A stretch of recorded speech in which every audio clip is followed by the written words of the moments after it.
Part 1, The Story of Lee from Old Nay Soon Camp. In the Old Nay Soon Camp, when it was called SBMT, the drivers had their own bunks at their company line. At a point of time, they have to convert a storeroom into a quarter for the men as well.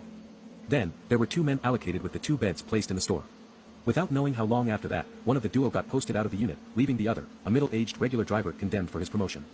Several months passed and a new addition to the driving unit arrived and was assigned to the empty bed. At his new bunk he met the rather old soldier, we shall name him Lee, and quickly got acquainted with him. As the days went, the new soldier, we shall name him Tommy, found out that Lee is a rather hard-working soldier. He would wake up in the morning and found that Lee has left his bed for his duty. At night, they would meet in the bunk and share their daily encounters and tips on making army life an easier one for both of them.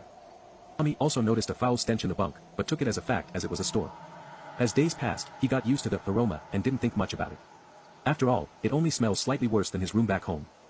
With such a good buddy, army life was a breeze for Tommy, and months passed by with a blink of the eyes. It was during a day when Tommy was chatting with some newfound friends at the company line that the rest found out that he was staying at the store-converted bunk.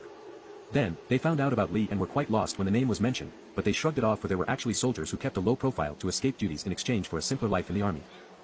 This was especially common with the regular men in the support unit back then,